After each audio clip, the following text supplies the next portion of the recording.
Okay, it's time again for the Press Box Podcast. This is episode number 112 if you're counting at home. Today we're going to recap the divisional round of the National Football League playoffs. You know, it's always the best weekend in NFL football when you get to the divisional rounds. 4 really exciting games. 3 of them ended on last-second field goals. One of them a last-second field goal to tie it and send it to overtime. So a tremendous weekend, 4 great games. We're going to rehash those games every which way we can, talk a little bit about the performances of the teams.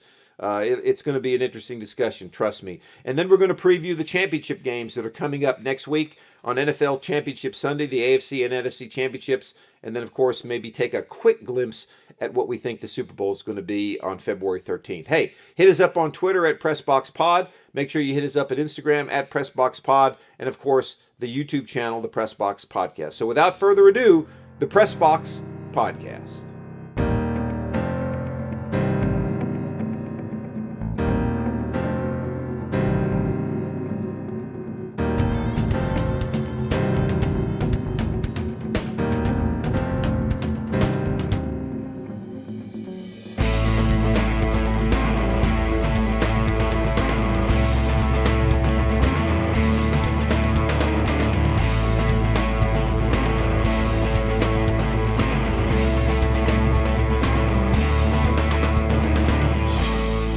Okay, welcome back to the Press Box Podcast. I'm your co-host, Ralph Miranda. I'm joined by my producer, Nathan Miranda. It's NFL Championship weekend coming up here. The NFC and AFC Championship games are set. In the AFC, the Cincinnati Bengals will travel to Kansas City to take on the Chiefs at 3 o'clock on Sunday afternoon. And then at 6:30 Sunday evening, it'll be the San Francisco 49ers heading to Los Angeles to take on the Los Angeles Rams. So a tremendous weekend of divisional football. You know, I've thought for years, even before they changed the format to add a 7th playoff team last year, back when the first and second seeds both got byes. The wild card round was always good, but it was the divisional round that was the best. The 4 games that you have on divisional weekends, when the teams that had bye begin playing and the teams that have played wild card, it always seems like that's the best weekend. The championship weekends are great, but, you know, you've only got 2 games on Sunday. And, you know, it just sometimes it's not as good as the divisional weekend. And really, this past weekend definitely lived up to that billing. We had 4 games, 3 of which came down to last-second game-winning field goals, and one of them actually coming into overtime. It had a game-tying field goal and then going into overtime. So let's kind of start recapping some of that. We'll start with the first game from last Saturday, the Bengals and the Titans. And Nathan, the Titans were the number 1 seed in the AFC, and everybody thought that they would win that game. They had Derrick Henry coming back off of his injury. He looked like he was going to be full strength. The Titans were playing at home. They had a week off to rest, but yet they struggled with the Bengals. Yeah, I thought the same thing, too. I thought if Derrick Henry's back, I think the Titans are going to win. And he was, but I wonder I wonder if this was a regular season game, would he have played? You know, how far back was he really? Was he 100%? Right. They gave him the ball 20 times. And for being such a close game, especially an important close game like this, I would have thought they'd give him a little more carries. I don't know. Right. 20 is not. I mean, it's a pretty good number of carries, but I don't know. It just seemed a little strange. Right. But they did stop him. I mean, whether you want to say that the Bengals stopped him well or he was 100%, either way, he only had 62 yards and 1 touchdown. Right. His longest run was 9 yards. Right. Which is strange. Right. So I think that was one of the big factors in the game. But the biggest factor probably, which I think you would definitely agree with, was Tannehill, right? Right. Threw 3 interceptions. Maybe one of them, I don't remember each one, but there were one I think was tipped, right? Maybe not his fault. Or am I thinking of? Yeah, maybe. Or maybe that was the Titans that got a tipped interception. Yeah, they did. They got a tipped interception, yeah. I don't know, but I think you said something to the effect of if they would have had a quarterback like Burrow, they would have won that game. I think so. You know, I mean, he threw an interception the first play of the game. You know, the Bengals deferred and kicked off to the Titans. First play, he throws a poor pass. I mean, for an NFL quarterback that's been around as long as he has, he never looked off his receiver, and the safety just came up from his too deep position and just stepped right in front of the pass. I mean, that's a mistake that a high school quarterback makes, or a young quarterback. But you've got to look that guy off so that you hold the safety for a second or two and then throw the football. He didn't do that. He threw another interception later in the game into very tight coverage, which he really didn't have to throw that one, and it got intercepted. The third one I don't really remember, but it really doesn't matter. You make a good point about Derrick Henry. You would think, looking at it, and said, well, he only got 20 carries because they were behind, but they really weren't way behind. Yeah. They could have run him a lot more than they did. The interesting thing is that Foreman, the other running back, number 7, ran it. He had about the same amount of yards as Henry did, but only in 4 carries. He looked pretty good, really. Yeah. He really looked good. They should have given him the ball a little bit more if, in fact, Henry was a little bit slowed. Yeah, if that was the case. Yeah. Right. I'm a little bit surprised that they threw it, Tannehill threw it 24 times, which is not a lot, but, you didn't really need to do that. They were never really behind more than 7 points. It was. Let me look at the box score. The Bengals, it was 6-0 in the first quarter, Bengals. Right. And then at halftime, it was 9-6 Bengals. Right. And then the Titans scored 10 points in the third. Bengals scored 7. So it was 19-16. Was it? No, I'm sorry. It was 16-16. Yeah. And then the Bengals kicked the field goal in the fourth. Right. So, it was always within running range. Right. And then also I thought it was kind of interesting. Tannehill had 220 yards passing, 142 of them to A.J. Brown. Right. Kind of funny. He was kind of their he's always been kind of their go-to guy, I think the Titans, listen, I don't want to. Tannehill's a good guy, I'm sure. He's been around for about 10 years now. But you can't come away from that game without saying that had they had better quarterback play, they would have won that game. I agree with that. Yeah. But I also think you could also say keep the quarterback play. If Derrick Henry performs as he's capable of performing, they win that game. Right. I think still. Right. But the quarterback play was a big thing. But my deal with and this has kind of always been, even like the past few years, they've been good, obviously, right? Right. But he's kind of always been a question mark a little bit, hasn't he, Tannehill? He has. He's played really well at times, and he's looked like he might be good enough to win a Super Bowl at times, maybe. Mm-hmm. Right. But at other times, he looks like they need to go in a different direction. So right. They probably need to go in a different direction. Well, I think they do. But then again, he's been the best quarterback they've had since probably since Steve McNair, right? Yeah. Really, because with Mariota, he's better than Mariota. Right. I can't think of all the other guys. I can't remember all the other That's pretty much it. Him. They had that guy. I forget his name. They drafted that guy in 2014. Oh yeah, from Washington or something. I don't remember his name now. I know who you're talking about. Yeah, but he was there for a while. They had Kerry Collins was their quarterback for a while back when they lost to the Ravens in 2012. I want to say they were the first seed then. Kerry Collins was the quarterback. So they've had a few different. He was before the guy they drafted from Washington. Yeah, and it started with the B, I think, right? I don't remember now. But the Jaguars for a while too. Yeah, it doesn't really matter. But wouldn't you say Tannehill's probably the best they've had since McNair? Yeah. Oh, I would say so. So, I mean, I'm not saying they would find somebody better immediately, but they should at least consider drafting somebody this draft. They're going to have to make some decisions. I mean, because if you look at the game, all right, the Titans had 140 yards rushing. Okay, they had 220 yards passing. Their defense had 9 sacks on Joe Burrow. Yeah. Okay, you look at the stats for the Bengals. Burrow had 340. Well, hold on a minute. He had 348 yards passing. They only ran the ball for 65 yards, the Bengals. So they pretty well shut down the Bengals' running game. They sacked him 9 times, and they lost the game. I mean, now, looking at it from the Bengals' perspective, you got to give them credit. I mean, Joe Burrow, I think, elevated himself to a different level Saturday. I mean, to get sacked 9 times, he never threw the ball in harm's way. He took the sacks when he saw there was nothing there, and he bounced back and made a tremendous throw to Jamar Chase, to put the Bengals in position to kick that game-winning field goal. 9 sacks, 68 yards lost. Yeah. I mean, like you said, if you told somebody at the start of the game that the Titans were going to have sack Burrow 9 times, you probably thought, they're going to win it. That's exactly right. But yeah, we've talked a lot about the Titans, but the Bengals, give them credit, like you said, they played really well. I mean, they played exceptionally well. Burrow is the man. I mean, I still don't think he's gonna beat the look, I think that they very well could beat the Chiefs, Right. obviously. Right. I just don't know if in essentially his rookie year, Right. I don't know if I see him in the Super Bowl. I mean, I feel like that's something you have to build up to. But Right. then again, though, this is a great chance because the Chiefs aren't that good. But anyways, we'll stick to this game. Yeah. Yeah, he looked really good. Yeah, and I also heard something about apparently the kick when he was a rookie, I think. Isn't he? He's a rookie, yeah.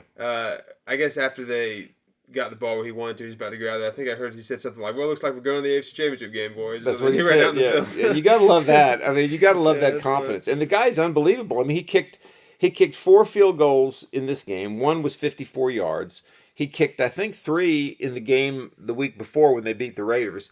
I mean, he's been phenomenal. I mean, just phenomenal. That's an important piece. I mean, it's overlooked maybe, but I think that's an important piece to have if you want to be a Super Bowl team, is to have a kicker that you can count on in any situation. Correct. Because you're more than likely going to have to count on him when you get this deep in the playoffs. I mean, look at the Patriots had that with Vinatieri all those years. They never had to worry about their kicker. Never had to worry about the kicker. That's right. Any weather, any situation. And, so I think that game, probably most people thought it was a little bit weird. I think, I don't want to take anything away from the Bengals because they played a tremendous game, but I think had the Titans had better quarterback play with 9 sacks, 140 yards rushing, 224 yards passing, they would have won that football game. Or you look at it another way too.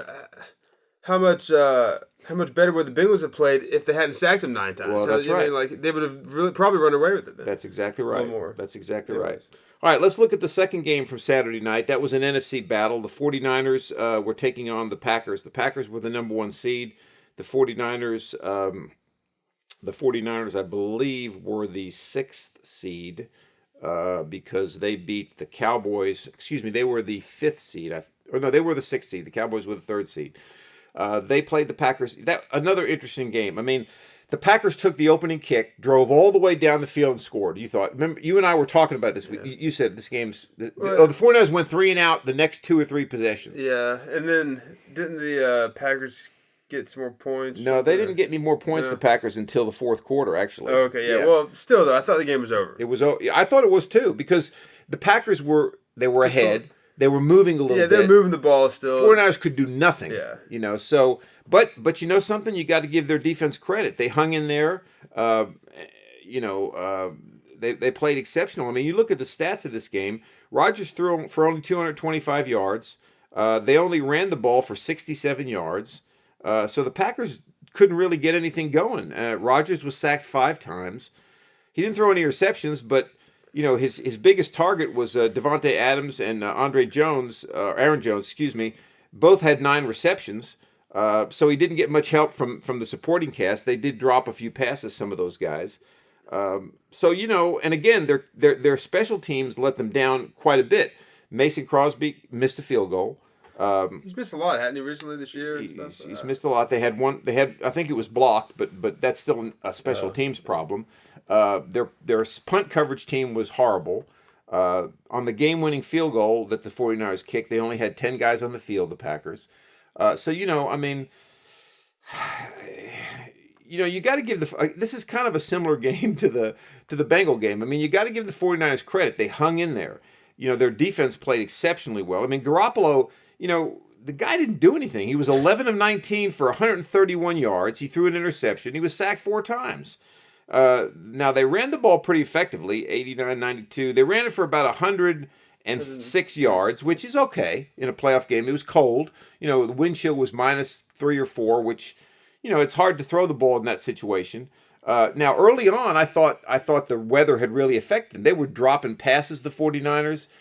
Kittle had a pass. Garoppolo, you got to give him credit. He read it. They had a 2-deep coverage. Kittle ran a little juke out down the middle and cut across the. He was wide open. I mean, Garoppolo put the ball right on him. Had he caught that ball, that's a touchdown. He dropped it. Okay, so they had 3 or 4 drops early on, but after that, Kittle was a beast. He had 4 catches for 63 yards. One of them was a tremendous catch on the sideline to get the 49ers a key first down in the second half. So they hung in there. I mean, the best thing you can say about the 49ers is they hung in there. They just kept playing and playing and playing and playing.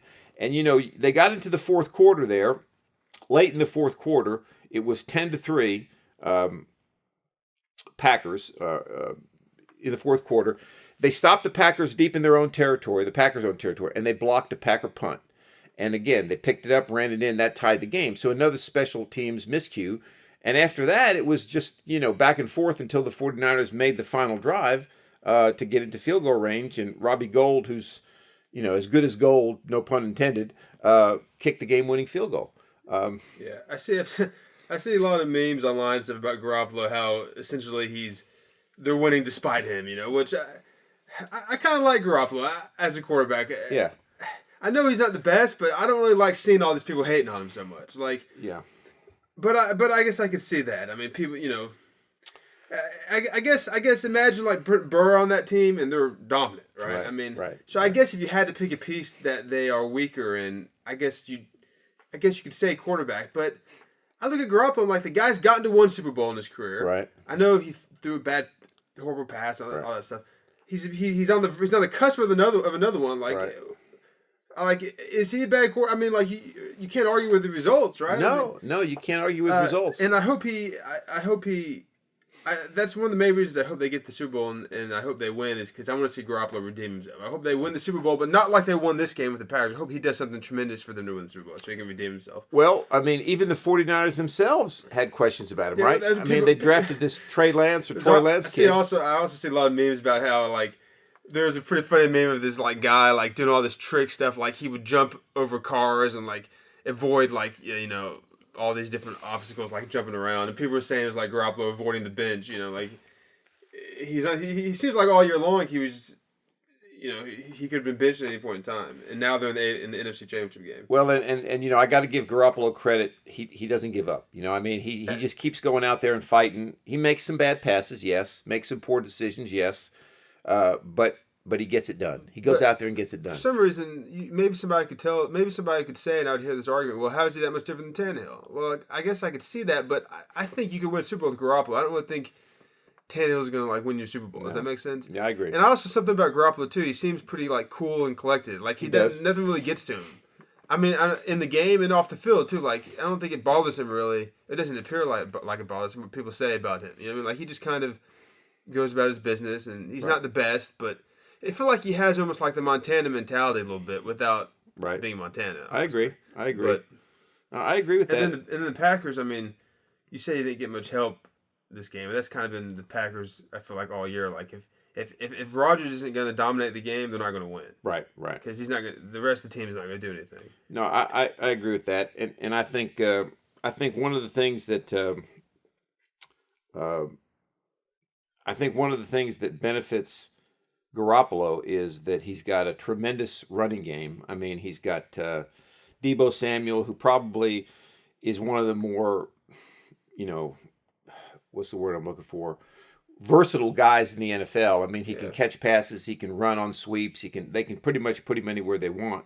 He's got Elijah Mitchell, a rookie who's played outside of his mind this year running the football, and they got Kyle Juszczyk, who's doesn't get it a lot, but when he gets it, he makes something happen, and he can catch the ball out of the backfield as well. Former Raven. That's right. I think he went to Harvard, too. Yeah, so, I mean, good call. He's a smart player. So he's a very smart player. So I think that, he benefits from being on a team with a lot of good pieces, okay, and that helps him overcome some of these things.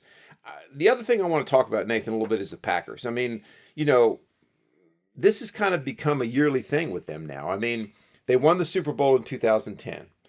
2011, they're 15-1, the number one seed. They lose to the Giants in the divisional round. 2014,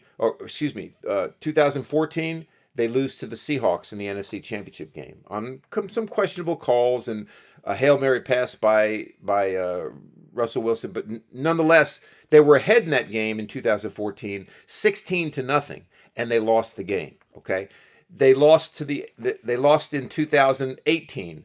2019, when the 49ers went to the Super Bowl, they lost to the 49ers in the NFC Championship game. Last year, they lost to the Buccaneers in the NFC Championship game. This year, they lose in the divisional round. Okay, I say all that to say, Aaron Rodgers is not getting it done, okay? The Packers are not getting it done. So what does that tell you? I mean, is it time for a rebuild? Is it time for them now to say, okay, and I think they've got some cap issues coming into the offseason. So do they have to restructure this team, or do they try to hold on to Rodgers and Devontae Adams and stay cap strained and not be able to add any other pieces. Well, really, especially after the way their season ended this year, why are they so concerned about trying to keep Aaron Rodgers? It's like they're like, don't leave us. Like, I would say, yeah, see ya. Like, first of all, he obviously doesn't want to be there. Right. He's causing so many problems. Why do you really want him there? I mean, the guy's a great quarterback, but you're not. Let's say, well, if you don't have Rodgers next year, you can forget they're not going to win anything. Well, they didn't win anything this year. I mean, yeah, they got to the playoffs, but does that really matter? They lost, right? So if they miss the playoffs next year with some bozo at quarterback, the season's the same result. Right. So why are they? It seems like, and I think Rodgers knows this. It seems like he feels like he can do whatever he wants and act however he wants because he knows that they just, they're dying to keep him. And it's like they feel like they put up with anything. Just don't leave us, Aaron. It's like, why do they feel that way? Really? I mean, he's a great quarterback, no question about it. Like, technically a great quarterback. Yeah, he's an MVP. But he's not winning much for you. No, he's not. I saw an interesting thing too and I love Brett Favre. I think he's a better quarterback. I know what you're going to say, but go ahead. But I saw somebody online saying the Packers have had two of the greatest quarterbacks of all time for 25 years. For like 25 years, and they've had two Super Bowls. Right. I mean, that's amazing, isn't it? I mean, the Giants have had Eli Manning, who you can say what you want about him. He's not that great of a quarterback. They have two Super Bowls in like in a span of 10 years, less than 10 years. And you would argue that he's definitely below the level of Favre and Rodgers. Right, that's what I'm saying. Yeah, I like him as a quarterback, but he's below their level. And they had two Super Bowls within under 10 years. Right. So, something strange about that. I don't know. But my point is, considering all that, I don't see why the Packers don't just get rid of Rodgers. I mean, if Rodgers were younger, middle of his career, maybe not. But he's in the end of his career. He doesn't want to be there. Just say forget it. Well, I would take it out of his. I saw something where he said Rodgers that he would make a decision before NFL free agency. Yes, he did, which is good. If I was the Packers, I'd take it out of his hands. We don't want you back. Well, they're not going to do that. But I think what. Let me put it this way: while we're sitting here doing this podcast, I guarantee you the Packers brass is sitting down discussing what are we going to do, because here's the issues they're facing. Okay. You're cap constrained going into next year, which means you got to make some decisions. You can't bring everybody back under that situation. Because remember, you got to have cap space to sign your draftees, okay? So you got to have some cap space. So they're going to have to jettison some players. Now, you can jettison some guys that you don't really need to come back, but that's not going to save you tremendous cap space. If they figure out a way to bring Rodgers and Devontae Adams back, they're not going to have any room for anybody else. And it's going to be pretty much the same season next year. They're going to be pretty good in the regular season. They're going to make the playoffs, and then what makes you think they're not going to do anything different in the playoffs? That's right. They lost to the 49ers team that didn't really dominate them. I mean, they should have won, really, the Packers. Now here's what I think is going to happen, and you and I discussed this a little bit off the air. I think one of the dominoes has fell that I thought might happen. The Broncos have just hired Nathaniel Hackett, who was the Packers offensive coordinator, as their head coach. It's not old or not. It's well-known news. Let me put it that way. That Rodgers liked Hackett, Devontae Adams liked Hackett. There was a good working relationship. Now, here's what I think is going to happen. All right, Rodgers said last offseason when he was saying, I don't want to play for the Packers, but that he wanted to go to Denver. Okay, one of the teams he wanted to go to. I didn't know that. Yeah, so here's what I think is going to happen. I think the Denver Broncos, now that they have Hackett, the Broncos are not a bad football team. Okay, they need a quarterback badly, right? Yeah. Okay, they had, what's his name? Bridgewater, hurt. They got that other guy was the main guy, but he got hurt, right? So they put Bridgewater. No, they signed Bridgewater in the offseason. He started the season. Yeah. What's that other guy's name? Drew Lock. Drew Lock. Yeah, they didn't mean for him to be the starter. Okay. Well, he was the starter, right? But I don't think they believed in him. Okay. Yeah. So I think what's going to happen is now the Broncos are going to say, "Look, we'll give the Packers. It's going to take 3 first-round picks and some players." Well, but hear me out. Not 3 first rounds to get Rodgers, but I think they're going to want to get Rodgers and Devontae Adams. Adams is a free agent, all right? So if Rodgers doesn't come back, there's no reason to bring Adams back, okay? No, so I think you sign Adams and trade him to the Broncos, along with Rodgers. You get 3 first-round picks and maybe either Noah Fant, their tight end, the Broncos, or Jerry Jeudy, their wide receiver they drafted from Alabama. So now the Packers have something to build with, right? I mean, they've got a couple receivers and a good tight end. They've got the guy they drafted. I don't know if he's going to be the quarterback or not. Trey Lance or whatever his name was, or not Trey Lance, but Jordan Love, the guy that they drafted a few years back that Rodgers didn't like.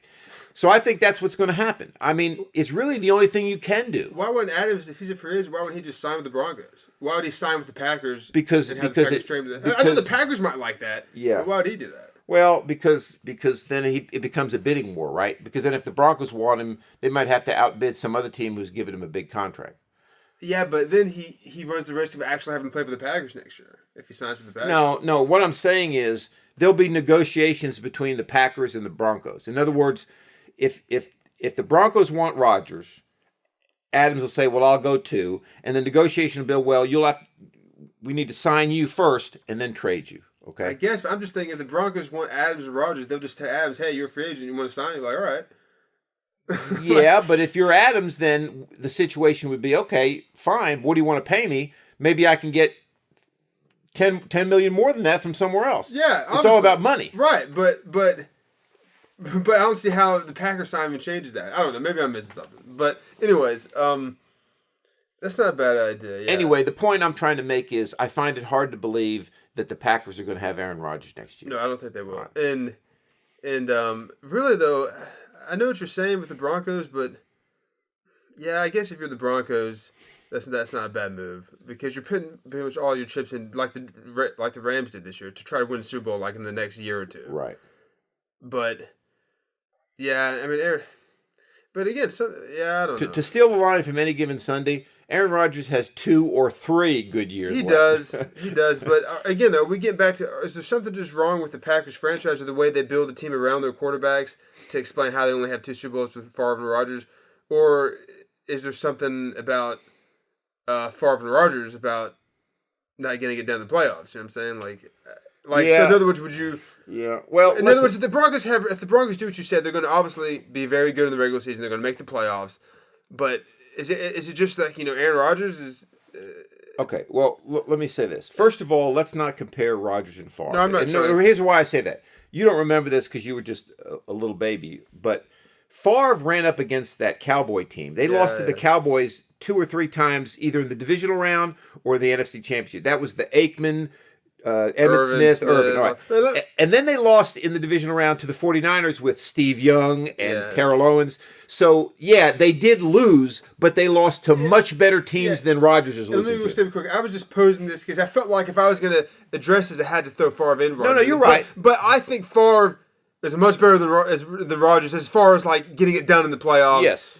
Even though the results are the same, you make a good point too. I was just trying to say I'd be fair and you're right. No, I'm not disagreeing with you. But I would rather have Favre on my team than Rodgers. Yeah. But to answer to address your point, is there something wrong with the quarterbacks or is there something wrong with the team? And it sounds like if you're going to say something wrong with the quarterback, it'd have to be more Rodgers. Rodgers, than Favre. much more Rodgers than Favre, because and again, we don't know what goes on inside that locker room or inside. Like he has a good attitude. He doesn't have a good attitude. Not just the last couple of years, just in general. He's just in general. I mean, he sits on the side, he smirks. He's just he's a jerk basically when it comes to football. I mean, he may be a great guy off the field. I don't know, but my point is, I think the problem is, they don't have enough space to sign some key free. They lost a couple really good linebackers a few years. One to the Giants. I think 2 of them went to the Giants. My point is, when you've got Rodgers under such a big contract and Devontae Adams and all these other guys, it's hard to have a lot of cap space to pay some key free agents or to keep guys. So what's Rodgers' deal exactly this year? Is he under... I think he becomes a free agent this year. He's a free agent. Yeah, okay. I think so, yeah. I saw some picture, I don't know if there's any rumors of this or it was just fans wishing for this, but I saw somebody photoshopped him in a Colts uniform. The Colts could use a quarterback. Colts could use him very much. I don't know if he'd want to go there, but they have a good team too. They have a better team than the Broncos. They have a very good team. So he could win at the Colts if he wanted to go That's exactly right. Anyway, I think we're getting a little bit off topic, which is fine because I think that's needed. But let me say this, though. I think that it's going to be a very interesting offseason. I'm looking forward to some of our podcasts over the next couple months because think of all the teams right now that need to make quarterback decisions, right? The Titans need to make a quarterback decision. The Colts need to make a quarterback decision. The Broncos, the Packers ultimately, right, need to make a quarterback decision. The Giants need to make a quarterback decision. The Browns need to make a quarterback. I mean, there's a lot of teams that have to decide, is this our guy or we need a new guy? And there's a lot of teams that Rodgers could go to that he could win with immediately because they're just missing the quarterback. All the teams you just named, except for the Giants. Except for the Giants. That's right. That's right. Okay, so let's move on to the first game on Sunday, which was the Rams and the Buccaneers. That was another interesting game. The Rams came out like gangbusters against the defending champs. I mean, they were up 27-3 at one point. They were up 20-3 at halftime. They had the ball on the 2-yard line with just a few seconds left, and what's his name? What's the Rams running back? I keep drawing a blank. I should remember these things. Akers? Akers, yeah, that's right. Cam Akers, right. He fumbled the ball there on the 2-yard line, and the half ran out.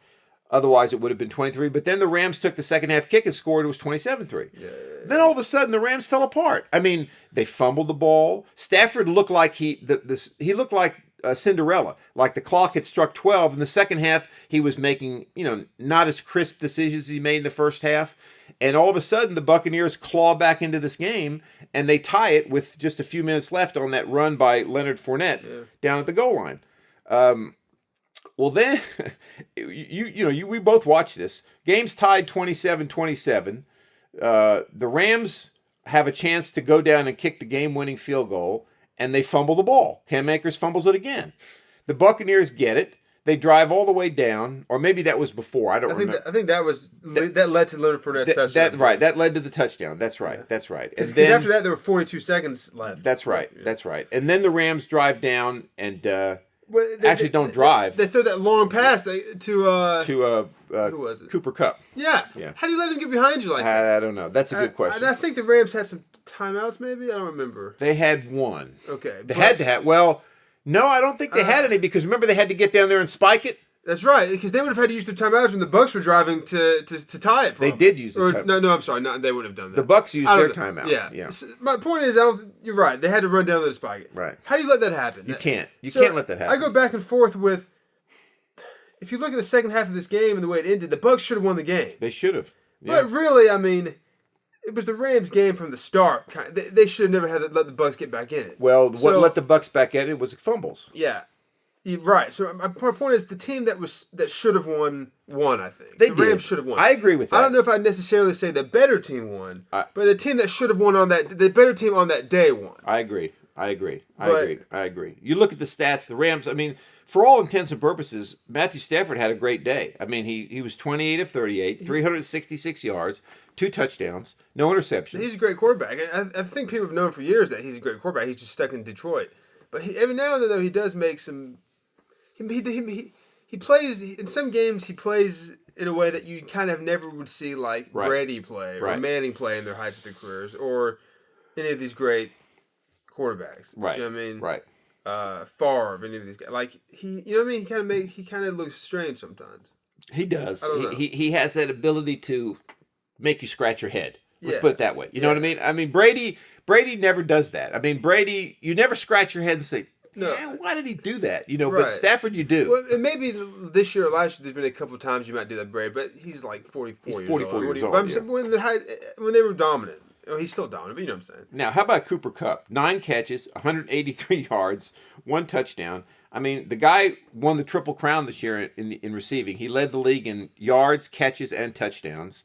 I saw an interesting thing, which, actually I thought this was really interesting. One of the ESPN guys, I think it was that Ryan Clark guy, said, it's time to stop talking about Cooper Kupp. Is he another Julian Edelman? Is he another Wes Welker? He goes, because he's white. He says he's the best. He's one of the best, if not the best, receivers in the league. And I think that was an excellent point. I mean, Cooper Kupp may be the best receiver in the league right now. I mean, the guy is phenomenal. He is. Yeah. Well, how are you going to say he's not? he runs precise routes. He catches the ball in traffic. He's great. I mean, I just think he's a great receiver. And another thing that's going to help the Rams? Look at what Odell Beckham's done the last few games. Yeah, he's starting to become the Odell Beckham we remember the first couple years in New York. Right, but I don't think you can bank on that long term. This year, I think it's going to continue. This year, right. But Cooper Kupp's the guy you can bank on more long term. Yeah, but why did they get Beckham this year? They went all in this year. I know. Right. But Cooper Kupp, it's hard to believe. Is this guy really that hard to stop? Is he the best? Hey, look, I think he is the best receiver in the league. No question right now, but it's it's almost strange. And another reason it's strange is he's been in the league since 2017. Where has this been the first 4 years. Well, like, he had Jared Goff throwing to him the first 3 years. I guess. That's part of it. I think is that guess. he didn't have the quarterback he's got right now, but he did have he had some good years. He had some, look, in 2019 he had let's see here, 94 receptions for 1,161 yards and 10 touchdowns. That's solid. Yeah. The next year, 92 receptions for 974, 3 touchdowns. Like, he was hurt a little bit last year. Okay, yeah. I guess my point is, it just seems like a really crazy jump all of a sudden, like out of nowhere. But maybe that's because Stafford's there. Quarterback. It's got to be. I mean, it makes a big difference. And maybe they never really were treating him as if he was the number one. I mean, maybe he was more of a, I don't remember, but maybe they had more in the slot his first couple of years, and they didn't think he was number one. I think they did, actually, because I think they had Robert Woods who got hurt this year. Yeah, they used to have that Woods guy, which this guy's better than Woods. Yeah. And he ran, I think you're right. That's a good point, Nathan. I think they put him in the slot and they treat him like he was number one. Yeah. So if they would have been treating him like one, and he had a quarterback, he probably would be this dominant. And I think to answer your question, is it's so hard to stop this guy? I think, with the rules today in the NFL where you can't hardly touch a receiver, and then you get a guy that runs really good routes, it is hard to stop a guy like that. Yeah, that's a good point. I mean, imagine... he's 6'2", 208. I'm not exactly sure like how that ranks with receivers. That's fairly good size. Fairly good size. My point was, I was just saying, imagine like if T.O. was at the height of his career. Now he'd be talking about unstoppable. I mean, like my point is, if you look at the season Cup had, right, it ranks up there probably all time with some great seasons. But take these all time great receivers and put them in the league right now. I mean, right, it's a lot different. You know what I'm saying? Like, right. No, I agree with that. I agree with that. And, the Rams only ran the ball for, 73 yards, which really wasn't a lot of rushing yards. Let's look at the Buccaneers. Brady had 329 yards passing. I think the Rams did exactly what they wanted. They forced him to throw the ball 54 times. When the Rams beat the Buccaneers in Week 3 in the regular season, Brady had to throw it 55 times. So I think what you want to do is you want to take away the running game, which they did. The Buccaneers only had 51 yards rushing. In fact, Fournette was the only guy who gained any yards rushing, and they pretty much forced him to throw the ball. Mike Evans had 8 catches, 119. Gronk had 85 yards and 4 catches. But after that, it was just kind of yeoman's work by the other guys out of the backfield. And I think their defense played excellent. They pressured Brady. He was sacked 3 times. He was hit quite a bit. I think that's how you beat Tom Brady. I've said this year for a long time. You beat him with your front 4. You got to pass rush him with your front 4. And the Rams with Aaron Donald and I keep forgetting this guy. What's the guy they got from Denver? Von Miller. Von Miller. Guys like that coming off the edge. It's hard to hard to beat. I've said this for years. Fournette's severely underrated. All right, I'm glad they're starting to treat him more like the number one guy, because I feel like it's at points, especially early last year, they felt like they wouldn't give him a whole lot of carries. But he's dominant. Right. It's a shame that the Buccaneers aren't going to be in the NFC Championship game anymore, because I feel like they're so good. I mean, in with Brady, but the Rams are going to be fun to watch too. My point is, I think the NFC has had the much stronger teams in the playoffs. I agree. The Rams, the Bucks. I agree. The 49ers. Packers. I agree. I don't know, but I think what hurt the Buccaneers more than they'll admit is the loss of Chris Godwin. His injury takes away from and Antonio Brown. Yeah, right. All right, let's move on to the final game before we talk about next week's championship. The Bills and the Chiefs. It was a game for the ages. I kind of don't like the hyperbole that's going around social media that this was the game of the century. Best game. I've seen people say best game ever. Not even a question mark. Just like best game ever. Come on. That's kind of. You could argue, but there was a lot of great games. And people are always going to say the best games ever nowadays are ones that are high scoring, like this. It's touchdown, right, back and forth. Right. That doesn't necessarily mean it's the most exciting game, maybe. Right. Good. Right. So the Bills and the Chiefs, like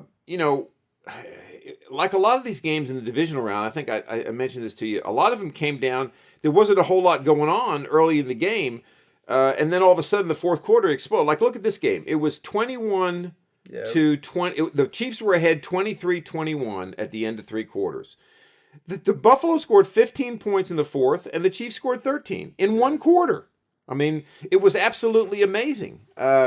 the Chiefs had the lead 23-21. The Buccaneers, the Bills, I think the Chiefs kicked another field goal to make it 26-21. I would say, yeah. The Bills went down and scored with about a minute 50 left. Got the extra point. Got the 2-point conversion, went ahead 29-26. Then the Chiefs come down and throw a 50-yard touchdown pass to Tyreek Hill. He just outruns everybody. 64-yard pass. Right. So now they go ahead 33-29. Then Josh Allen comes down and drives down and throws another touchdown pass with 13 seconds left. So it's 36-33. 36-33. And then the Chiefs take the next kick and in 13 seconds drive down to kick the game-tying field goal. How does that happen? I don't know how that happens. We're going to talk about that here in a second. And then it goes to overtime. The Chiefs win the toss. They score a touchdown and the game's over. And real quick before we get more in depth, how about you can say they both had good drives, both these quarterbacks, but Mahomes, I mean, I'm not saying that Mahomes hasn't proven he can have a game-winning drive. He obviously has. I'm saying in this game, though, he throws a 64-yard touchdown pass to Hill, great. But then, what's his name? The Bills quarterback, Josh Allen. Allen actually drives them down to go ahead, right? He doesn't just throw a 64-yard touchdown pass. He has a drive that drives them down the field. I'm just saying that's. Well, it's more impressive than throwing a deep pass. No question. No, I mean, let's look at Josh Allen was 27 of 37. He threw for 329 yards. He threw 4 touchdowns. He had 68 yards rushing. Okay. Now let's look at Mahomes' stats real quick. Mahomes was equally impressive. 33 of 44, 378 yards, 3 touchdowns, 69 yards rushing. These two guys are unbelievable. I'll tell you, the thing that impresses me more about Josh Allen than Patrick Mahomes is that Patrick Mahomes runs when he has to run, okay? And he's very effective at it. Josh Allen, they actually planned for him to run. I mean, there were a number of plays where it was 3rd and 2, 3rd and 3, even once on 4th down. He just took the ball and started to run with a blocker out in front of him, and he's hard to stop. He's almost impossible to stop. Yeah, he's bigger than Mahomes, I think. Yeah, he's huge. Mahomes is maybe elusive. Yes. But Allen's actually tough to stop. He's 6'5", 237. Yes. I mean, that's huge. Try tackling that guy. Yeah, I mean, forget the fact. I mean, he's a quarterback, but I mean, Mahomes is 6'3", 227. But Right. Something about Allen seems like he's a harder nosed quarterback. There's no question. There's no question. And he's. I think if there was any question of whether or not he's I don't know if there would have been, but maybe outside of Buffalo there was. If there's any question of whether or not he's the franchise guy, no question for the rest of his career. I think he put those to rest. He did. He had made some bonehead moves in that Texans playoff game a couple years ago. He threw the ball. He had made some weird mistakes. I remember us saying he's going to have to stop. He's going to have to take care of the ball better and not make those mistakes. But he's improved in that category. Yes, he has. I mean, he's dominant, like you said. He's going to be in a Super Bowl very soon. I think. No, he is. I mean, he is. And he would have been in one of this. I think either one of these teams are going to beat the Bengals. But I feel like the Bengals have a better chance to beat the Chiefs than the Bills. I agree. think the Bills would have handled the Bengals. I think Josh Allen is living in the space right now that Brett Favre lived in the mid-'90s. In other words, Brett Favre had trouble getting past the Cowboys. He's having trouble getting past the Chiefs. But I think he'll get past it. The interesting thing about this game, though, is Josh Allen, as I said, accounted for about 400 yards of total offense just himself. They only ran the ball for about 109 yards. I mean, if you take Allen's out of there, they only ran for 41 yards. He had the most carries on the team. He did, yeah. And then look, how about this guy Gabriel Davis? I mean, where did the guy come from? I mean, I really hadn't heard much about him. I don't think he's their number one receiver because Stephon Diggs is. He had 8 catches for 201 yards and 4 touchdowns. So obviously the Chiefs were trying to game plan Diggs out of the game, and they did a good job of that. He only had 3 catches for 7 yards. And Dawson Knox, tight end, 2 catches for 9 yards. Yeah. The guys that were the big hitters were Davis and Beasley. Beasley had 6 catches for 60 yards. Don't feel bad that you don't know where he is. He had 35 catches this year. Yeah, and then he had for 549 yards. Yeah, so basically 6 touchdowns though. Yeah, but he had almost that many touchdowns in one game. Yeah, no, yeah. Yeah. Now, one of those touchdowns though, one of those touchdowns, I think the one that put them ahead 27-26 before the 2-point conversion, the Chiefs defensive back fell down. I mean, Oh, yeah. he fell down and Josh Allen saw him and he just banged through it. So that was one of them. But it was a tremendous game. I mean, now all of a sudden everybody, they need to change the overtime rules. I mean, come on, listen, they are what they are, right? I mean, yeah. Before you do the overtime, let's talk about the 13 seconds left. Yeah, 13 seconds left there, and then we'll get into overtime. All right, I'll let you start with that. What do you think about it? I don't see how that happens. I mean, I know Mahomes is a great quarterback, but like, how do you? I don't know. I think they probably were playing back coverage. I don't know. It's tough. I'm not saying it's an easy decision, but if you're the defensive coordinator, do you pressure somebody like Mahomes in that situation, or do you think he didn't have much time? Don't just sit back and let them catch it and run up and tackle him. I don't know. I almost feel like with some of these great quarterbacks like that, you have to pressure them. Yeah, I agree. And did they do that really? I don't. I don't know. Let's that last drive that tied the game. I have to say I didn't watch this live, so okay. I'm not fully caught up on. All right, I saw some of the highlights. Here's the thing. Okay, they started on the 25. They had 44 yards in passing in 10 seconds. Okay, now how many timeouts they have? That's a good question. I don't know. That's a really good question. We probably should have rewatched this before we talked about it. Let me see.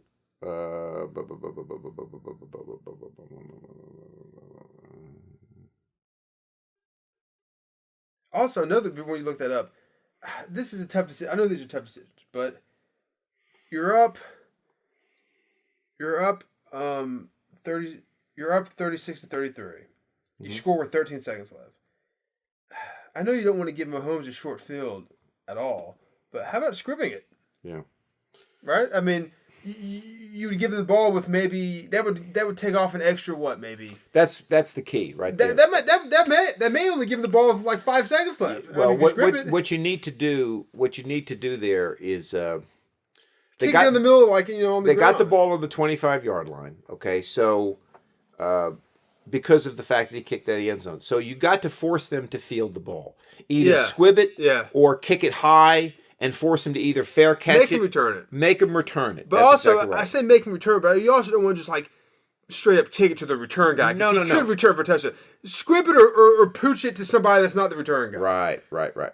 But see, that you got again, this is easier said than done. But you got to kick it really. If the best thing to have done there was not necessarily kick it high and short, because all he's going to do is call a fair catch. Kick a line drive down the middle of the field. Line drive down the middle of the field, or to the right or left, where he's got to go get it. Right. Okay. Yeah. And then he's got to either down it at the 10 or the 5, which is good, or he's got to run it to get out of bounds. Or either way, even if he runs up, worst case scenario, even if it bounces right to him and he runs up at like the 20 or something, right? You're taking time off the clock is the point. Correct. Yeah, you're right. You can't just pooch up in the air. Some guy would just fair catch it. I mean, when they got the ball to the 25, Mahomes threw a pass. Let's see here. It was 1st and 10 on the 25. He threw a 19-yard completion. And then he threw another completion for 25 yards. So how do you let them do that too? I mean, you got to... Again, I didn't watch this, but I'm willing to bet they're just sitting back there and just rushing their front four. Probably, which is not smart in that situation. But nonetheless, the squib kick would have been the better move there. And, the overtime situation is what it is. I understand they're thinking themselves, it's unlikely we're going to lose, right? So why blitz a guy or bring a corner or safety and give Mahomes a hot read? He can just.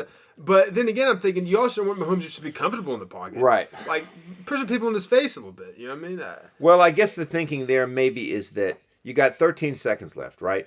If we clogged, I wish I knew how many timeouts they had. I wish they had to have at least one. Okay, they had to because I think that I could probably find out in the game cast. I think the last drive here, if I remember correctly, let me check it again. The last drive, his last pass was short, middle of the field to the Buffalo 41. Catch made by Kelsey, and then he ran it down to the 31. So they had to have a timeout. There's no way they could have thrown it up the middle that way. So the point there is that, obviously the Bills, I think, messed up by kicking it deep in the end zone. The more I think about it, if they would do what we said, they win the game. They win the game. They got to win the game. Yeah, I mean, it's unlikely that a returner takes a squib kick and returns for a touchdown. Like, if you kick it off to him and he catches it, he can. But it's going to be bouncing around the ground. I also wouldn't kick it like far. No. I'm just like make one of these other guys return. That's not a return man. Right. Good. But here's another thing. The Chiefs started that drive on their own 25, right? Because the ball went out of the end zone.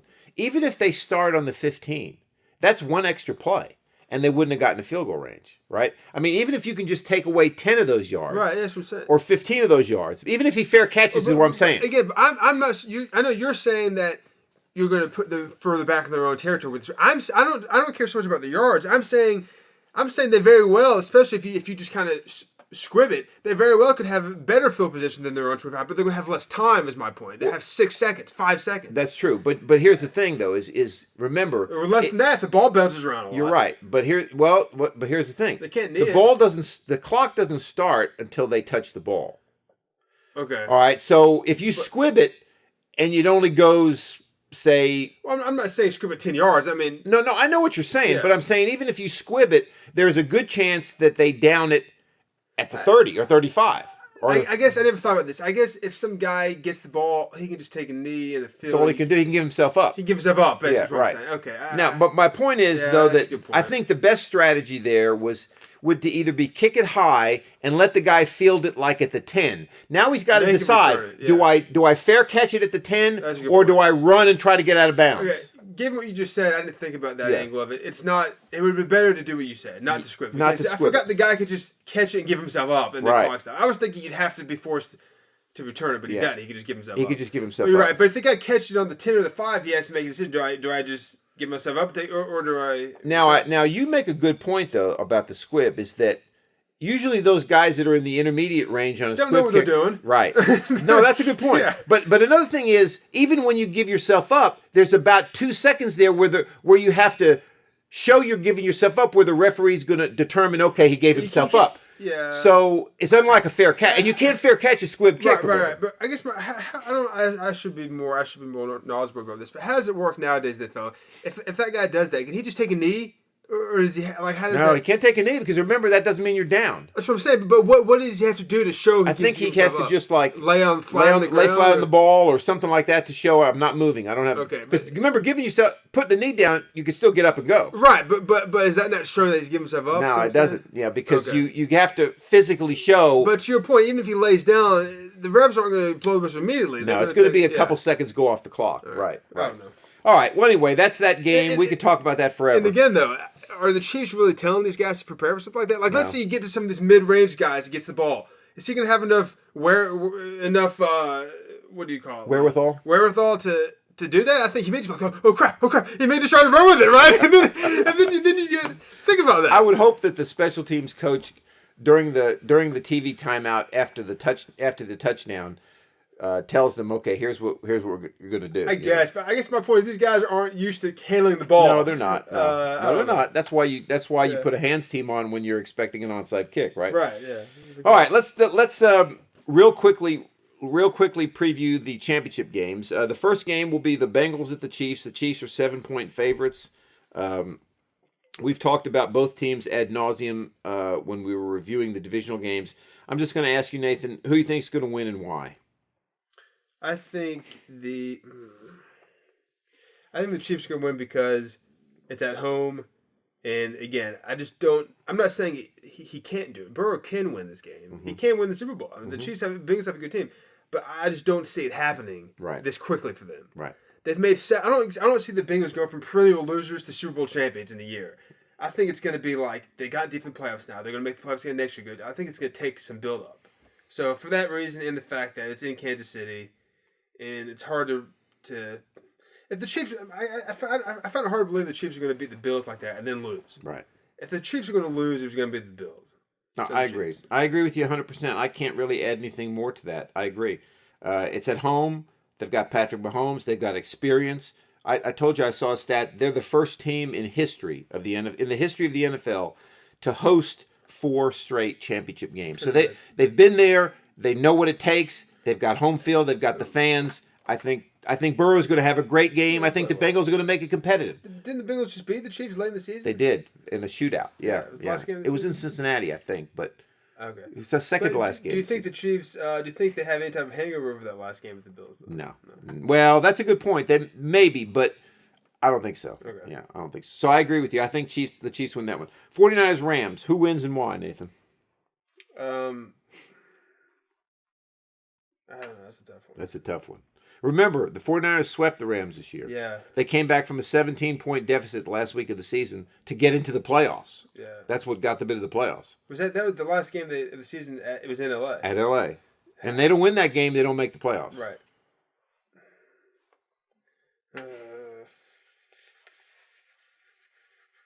Want me to go first? What are you thinking?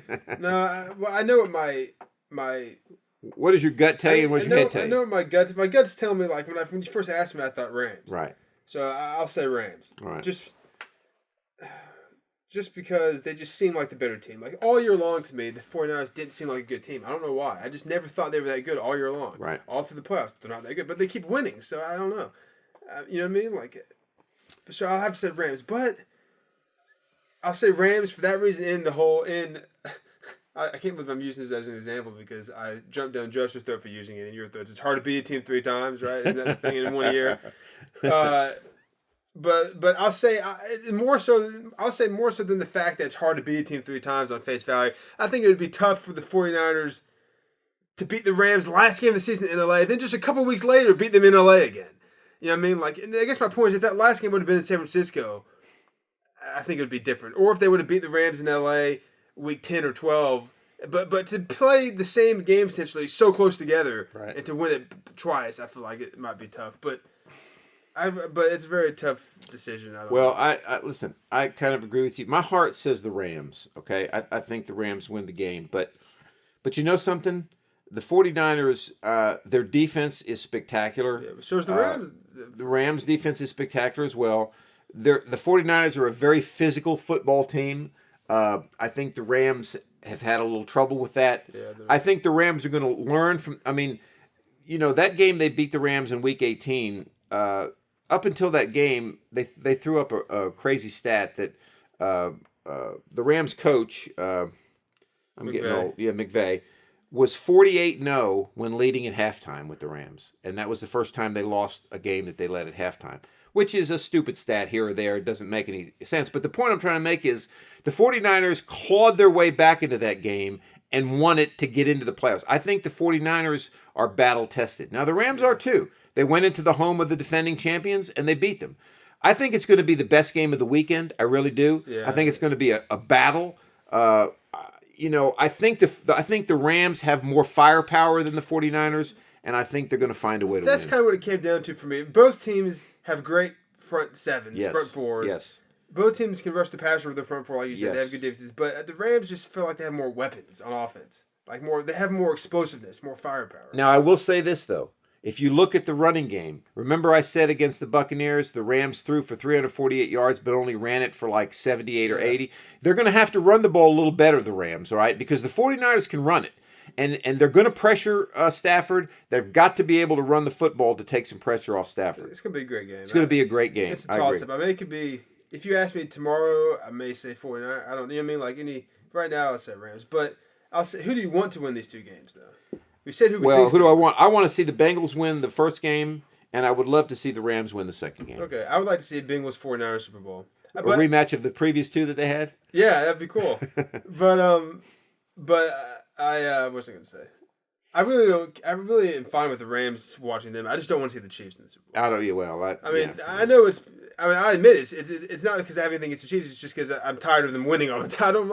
Unless it's your team, I think you get tired of seeing the same team all the time. Right. I mean, just like the Patriots, I get tired of seeing them all the time. Well, the Chiefs, the Chiefs are in that run right now where it's going to come to an end because guys are going to have to be paid. And eventually you can't keep everybody. I said this before. I think the Chiefs are going to be. I know they've won a Super Bowl already with this team, but they've gotten to.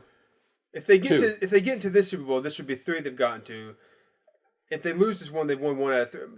They've won 1, so my comparison is a little bit out the window because they have won 1. But I think they're going to become kind of like a new Bills team, like the Bills of the early '90s. I think they may get to this one. Mm-hmm. They may get to one next year, but I don't see them winning a lot more. You know what I mean, with this team. Yeah, you know what I'm saying? They're always going to be there, but I don't think they're going to win in the Super Bowl with this team. I think their window of winning Super Bowls is over with. It could be. I mean, it could be. I think if they get to this Super Bowl, they got a great chance to win it because they're not going to be facing Tom Brady on the other side. I'm not saying they don't have a chance to do that. I'm just saying that I don't think they're going to win another Super Bowl with this team. Mahomes may win one like 7 years from now with a different team. But I'm saying with this team. Well, anyway, it's going to be an exciting weekend. We're looking forward to that, and then we'll come back and we'll talk to you next week about. We've got a couple weeks before the Super Bowl after this Sunday, but we'll definitely preview the Super Bowl every which way we can. And if the Chiefs play the 49ers and win the Super Bowl, they've won two, but they beat the 49ers both times. Right, exactly. Like, yeah. I don't know. Yeah. They haven't had to play Super Bowl against I don't want to sell the 49ers short, but you know what I'm saying. Well, they should have lost that game to the 49ers. They should have. That's what I'm saying. Yeah. I don't know. It'll be interesting to see. Anyway, that's going to do it for PressBox. The PressBox podcast for this week. Remember, hit us up on Twitter at PressBoxPod. Hit us up on Instagram at PressBoxPod. And then, of course, our YouTube channel, the PressBox Podcast. Make sure you cover all those social media outlets. Let us know what you're thinking. Give us your thoughts on the games from last weekend. Give us your thoughts on the upcoming championship games. Who do you think is going to win the Super Bowl? And maybe we'll put our social media director towards putting up a poll to see who you think is going to win the Super Bowl this year and who you think is going to win these championship games. So we've enjoyed bringing this to you. Make sure you stay with us. We'll be back next week with a recap of Championship Sunday and a look forward to the Super Bowl right here on the PressBox Podcast.